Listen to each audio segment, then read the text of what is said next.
The first time Margaret Colton drove her Honda Pilot across my front lawn, I thought it was an accident. People misjudge their turns sometimes. Driveways are close together in Sycamore Glen, and the curve on Birchwood Circle is tighter than it looks if you are coming in a little fast or a little distracted.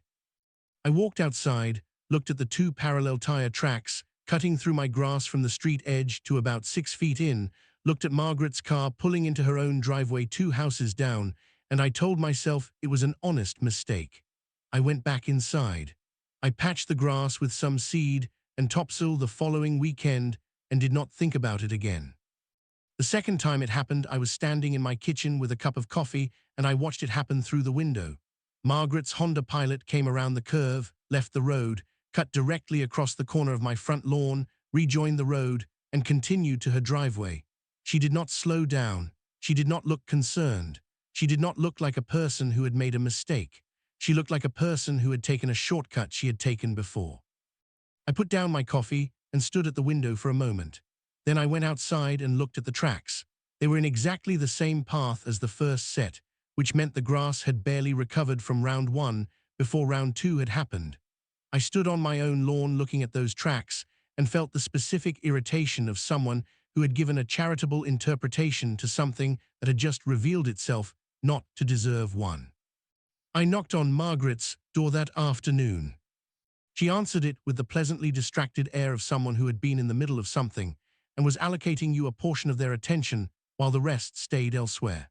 Margaret was 55, a retired school administrator, and the current chair of the Sycamore Glen HOA Landscaping Committee, which meant she spent a significant amount of her time issuing notices to other residents about the condition of their lawns, while apparently giving her own driving habits no similar scrutiny.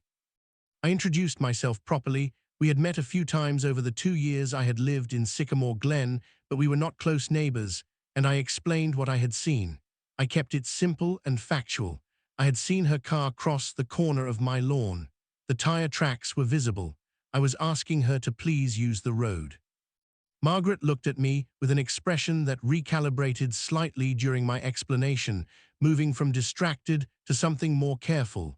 "I'm so sorry," she said. "I take that corner a little wide sometimes. I'll be more careful." She said it easily, the way you say something you do not plan to think about again. I thanked her and went home. The third time was 11 days later. I was not watching from the window. I came home from work and found the tracks. Same path, same depth, same 2 parallel lines cutting the corner of my lawn like a shortcut on a map. I looked at them for a long time. My name is Nathan Cole. I am 39 years old and I am a civil engineer specializing in traffic and transportation systems. I design roads for a living. I have spent 17 years thinking about how vehicles move through spaces, why drivers make the routing choices they make, and what physical and psychological factors influence those choices. When I tell you that what Margaret Colton was doing was not accidental, I am not speaking from irritation. I am speaking from professional expertise. The consistent path, the consistent entry and exit points, the consistent depth of the tracks. This was a driver who had adopted a routing habit. She was cutting the corner of my lawn because it was marginally faster than following the road, because the grass offered no resistance, and because nobody had stopped her. I knocked on her door again. This time her expression when she opened it was less distracted and more prepared, which told me she had been aware that the conversation might happen and had decided how she wanted to handle it. She apologized again. She said she did not realize she was doing it, that it must be a habit she had developed, that she would really try to be more careful this time. She said it with warmth and apparent sincerity, and she also said it in the specific way that people say things they intend to forget about the moment the door closes. I thanked her again. I went home again. The fourth time I decided I was done having conversations. I should tell you a few more things about Margaret before we get to what I did, because context matters, and she is not a simple character. She had been on the Sycamore Glen HOA Landscaping Committee for 4 years and had been the chair for 2. In that role, she had sent violation notices to 11 households in the last 18 months for lawn and landscaping issues: unmowed grass, unapproved garden borders, edging that did not meet the committee's standards. Brown spots that she had determined were the result of underwatering rather than drought conditions, which is a distinction that requires a level of certainty I found impressive for someone who was not a turf specialist. I had received two of those notices myself, one for a small area of my front lawn that had gone slightly thin after a dry spell in August, one for a garden border along my front walkway that Margaret had determined was not maintaining the clean edge lines specified in the community standards. Both notices had been technically within the committee's authority, and I had addressed both of them, but receiving them had given me a clear picture of the standard Margaret applied to other people's lawns. She was, in other words, a woman who would formally cite her neighbors for a thin patch of grass while driving her Honda Pilot across their lawn twice a month. I want you to sit with that for a second. I spent a few days after the fourth incident thinking about what I actually wanted to accomplish, not just stopping Margaret from driving on my lawn, that was the immediate goal, but understanding what response was proportionate, permanent, and had the quality of a lesson rather than just an escalation. I had talked to her twice, politely, directly, clearly. She had apologized twice and continued anyway. That told me that social accountability was not going to solve this.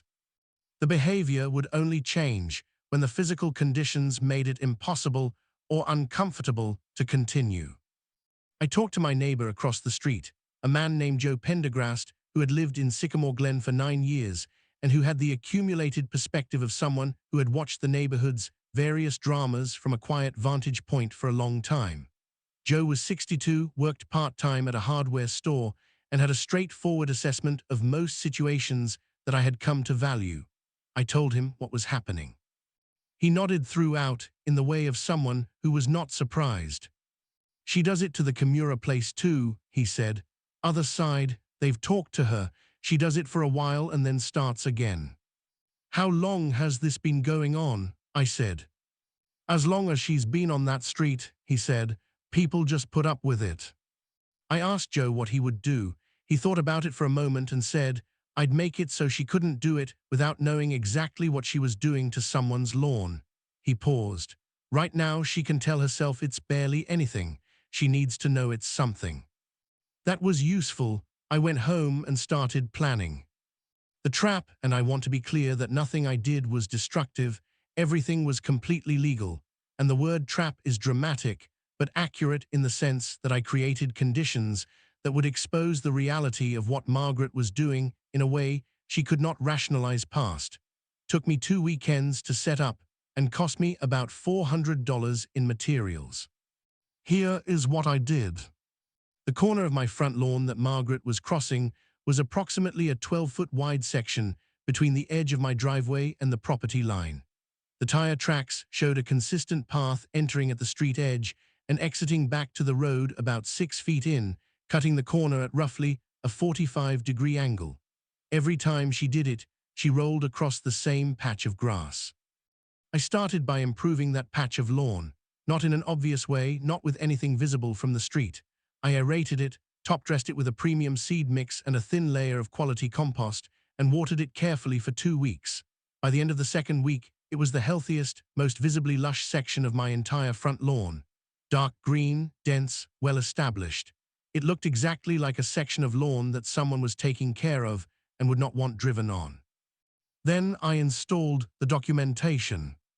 I had 2 security cameras already on the house, a doorbell camera and a side eave camera.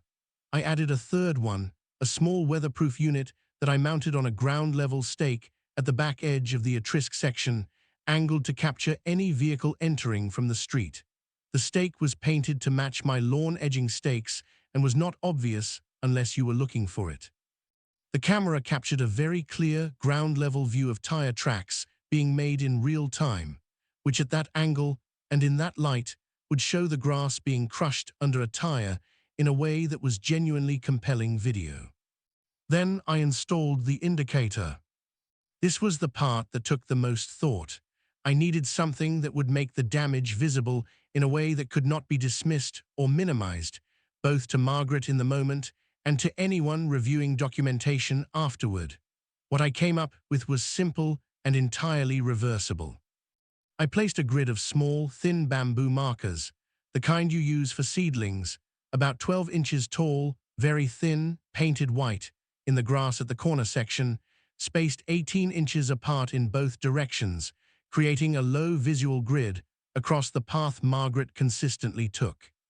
The markers were thin enough that they would not damage a vehicle, but they were placed precisely in the tire track path and they were white, meaning they would be clearly visible in camera footage and would show the moment of impact if she drove through them. They also created a visual signal that this section of lawn was being actively cared for and monitored, which served a second purpose. The grid of white markers was visible from the street. Margaret would see it when she approached the corner. The question was whether she would see it as a reason not to cut the corner or whether she would cut the corner anyway. I told my wife Claire what I had set up.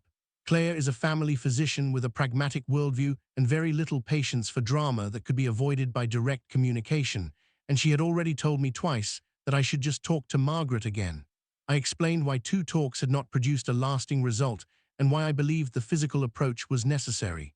Claire listened, looked at my setup in the front lawn and said, "What happens if she hits the markers?"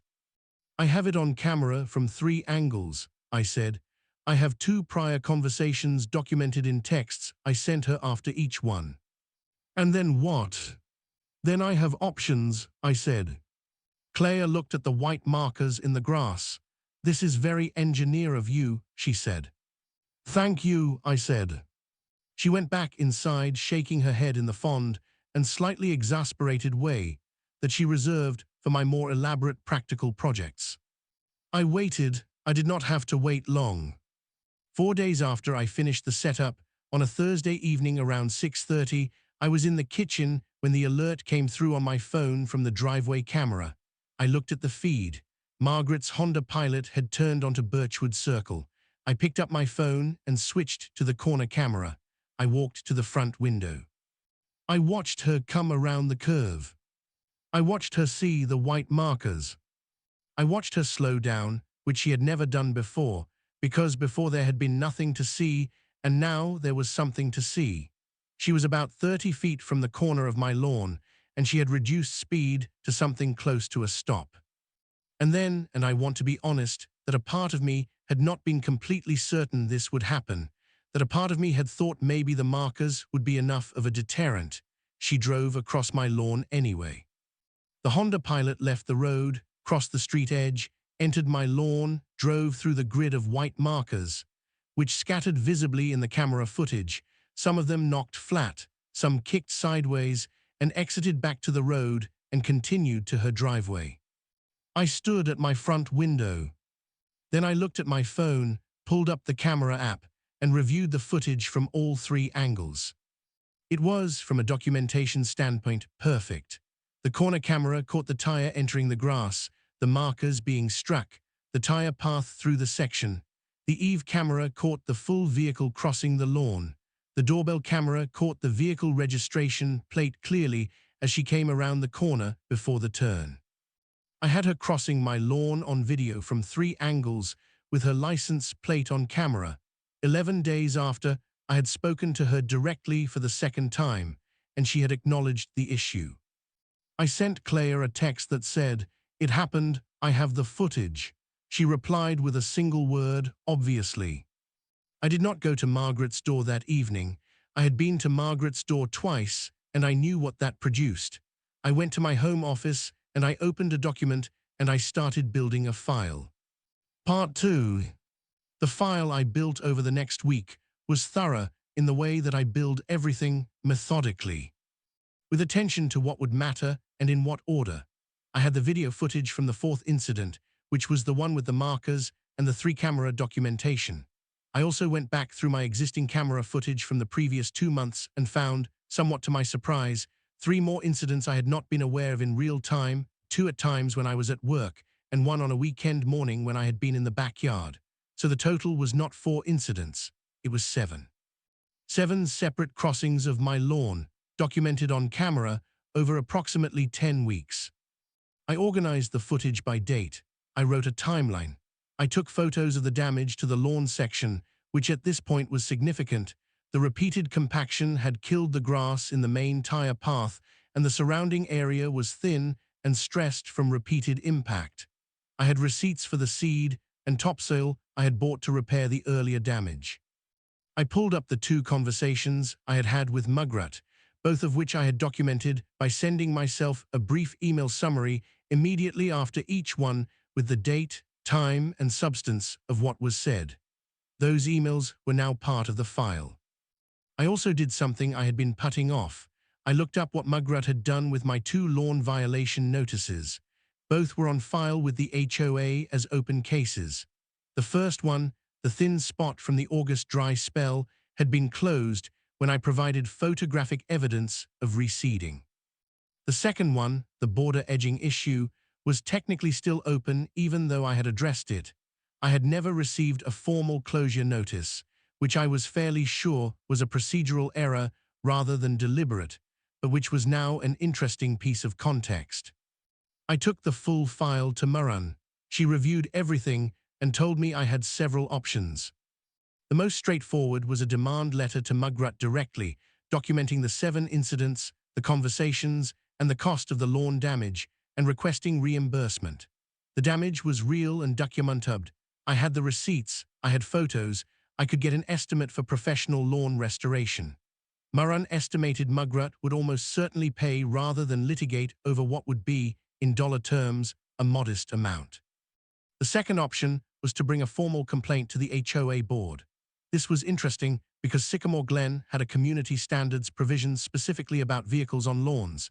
It was in Section 8, and it covered both resident vehicles on their own lawns in ways that caused visible damage and, relevant here, any vehicle crossing any resident's lawn without permission.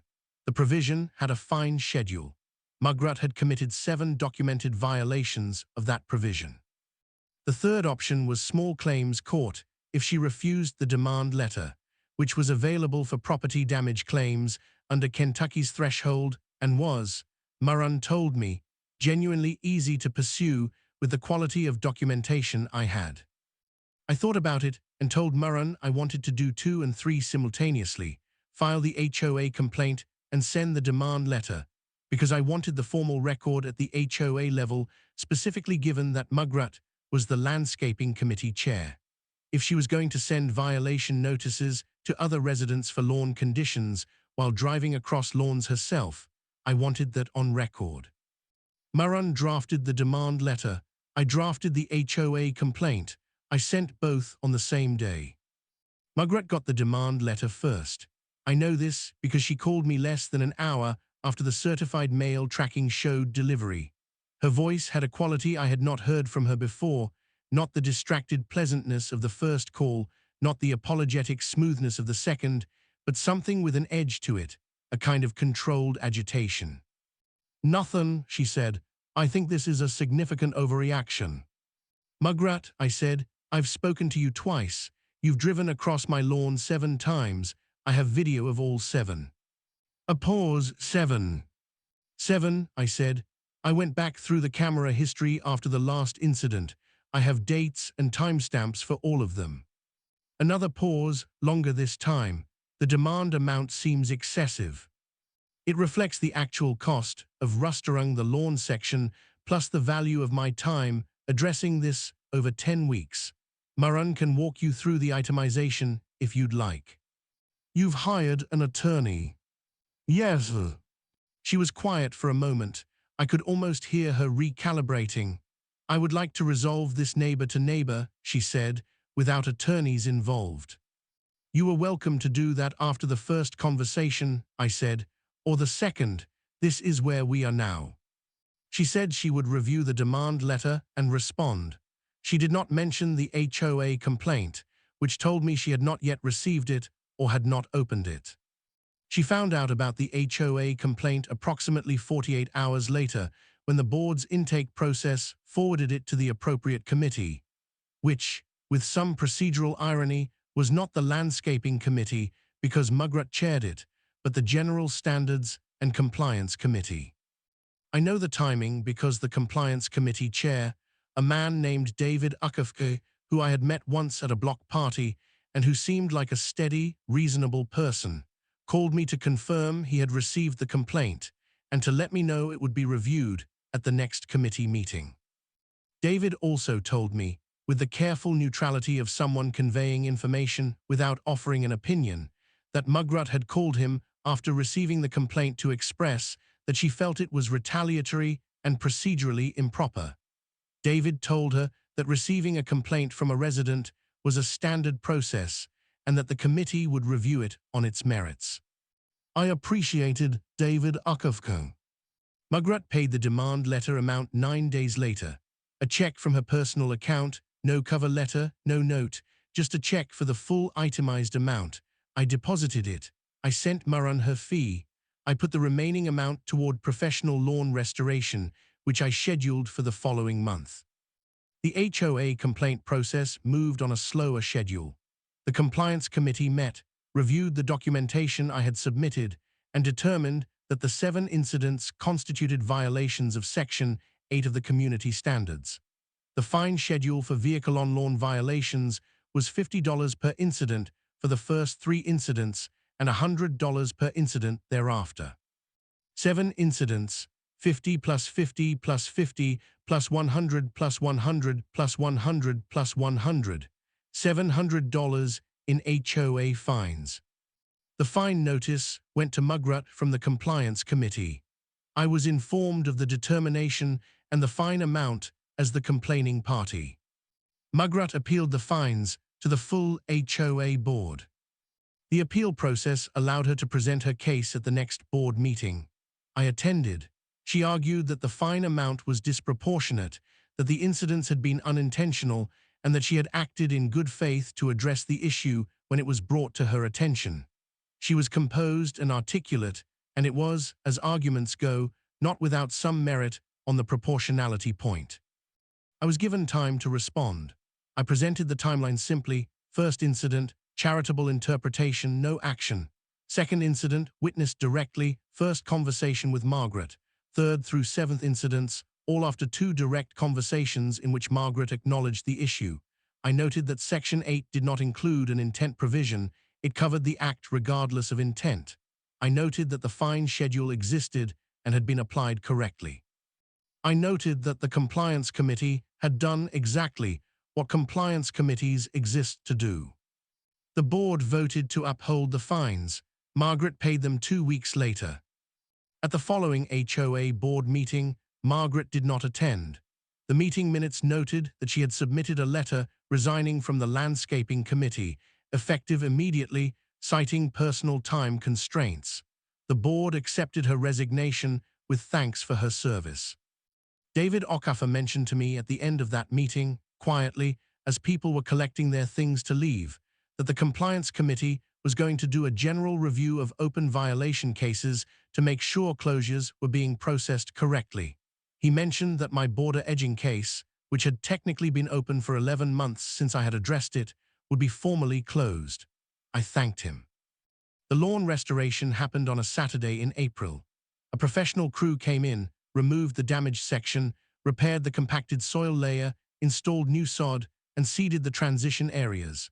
By Memorial Day, the repaired section was indistinguishable from the rest of the lawn. Dark green, dense, uniform. Better than it had been before any of this started, because the restoration crew had improved the underlying soil while they were at it. I took the white bamboo markers out of the ground after the restoration. I cleaned them off and put them in the garage. Joe Pendergrast came over while I was doing the lawn work and stood at the edge of the driveway watching. He had followed the whole situation from across the street with the quiet interest of someone who had been waiting for it for years. She stopped at the Kimura place too, he said. Few weeks ago she started going the long way around. Good, I said. He nodded. You know, she used to send notices about tire tracks in lawns. I looked at him. To who? Couple houses up. Guy had a riding mower, and she said the tire marks from the mower turning at the street edge were visible from the road, and it looked like vehicle damage. He paused. She sent 2 notices. He changed his mowing pattern. I stood there for a moment with my bag of bamboo markers and thought about that. Well, I said. Yeah, said Joe. I have thought about that a few times since. The specific architecture of Margaret Colton's situation, in which she was sending her neighbors violation notices for the appearance of vehicle marks on their lawns while producing actual vehicle marks on my lawn twice a month. I do not know if she was aware of the irony. I do not know if people like Margaret tend to notice the distance between the standards they apply to others and the ones they apply to themselves, or whether that distance is invisible to them the way the inside of a habit is invisible. What I know is that when the physical conditions made it impossible to continue the behavior without being clearly and specifically and undeniably caught doing it, she stopped. And when the documentation existed and the process was engaged, the process produced the correct outcome. And when the outcome included real accountability, the demand payment, the fines, the resignation, the pattern ended. The corner of my lawn where she used to cut through is perfect now, 2 months of professional care and the right seed mix, and you would never know anything had happened there.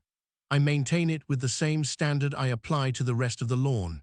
It gets watered, it gets mowed, it gets edged. It is just lawn. I still have the camera on the ground stake at the corner. I left it there not because I expect Margaret to start again, but because it is a reasonable piece of documentation infrastructure and costs me nothing to maintain. Every few weeks I check the footage. There is nothing there, birds mostly, a squirrel once, morning light on the grass. It is, from a transportation engineering perspective, one of the most effective traffic calming solutions I have ever implemented. Low cost, minimal physical intervention, outcome achieved, behavior permanently modified. Claire said at dinner one evening, about a month after the lawn was restored, that she thought the whole thing had worked out. I said I thought so too. She said she still thought I could have handled it by talking to Margaret a third time. I said that 2 data points had established a clear trend and that a third conversation would have extended the trend, not changed it. She said that was a very engineering way to look at a person. I said that was a fair point. She said the lawn looked good. I said the lawn looked great. It does, it genuinely does. And Margaret goes the long way around now, every time, without exception. Her Honda Pilot follows the curve of Birchwood Circle exactly as the road intends, no shortcuts through anyone's lawn, all the way to her own driveway where it belongs. Took 7 incidents, 3 camera angles, a demand letter, $700 in HOA fines, and a resignation to get there.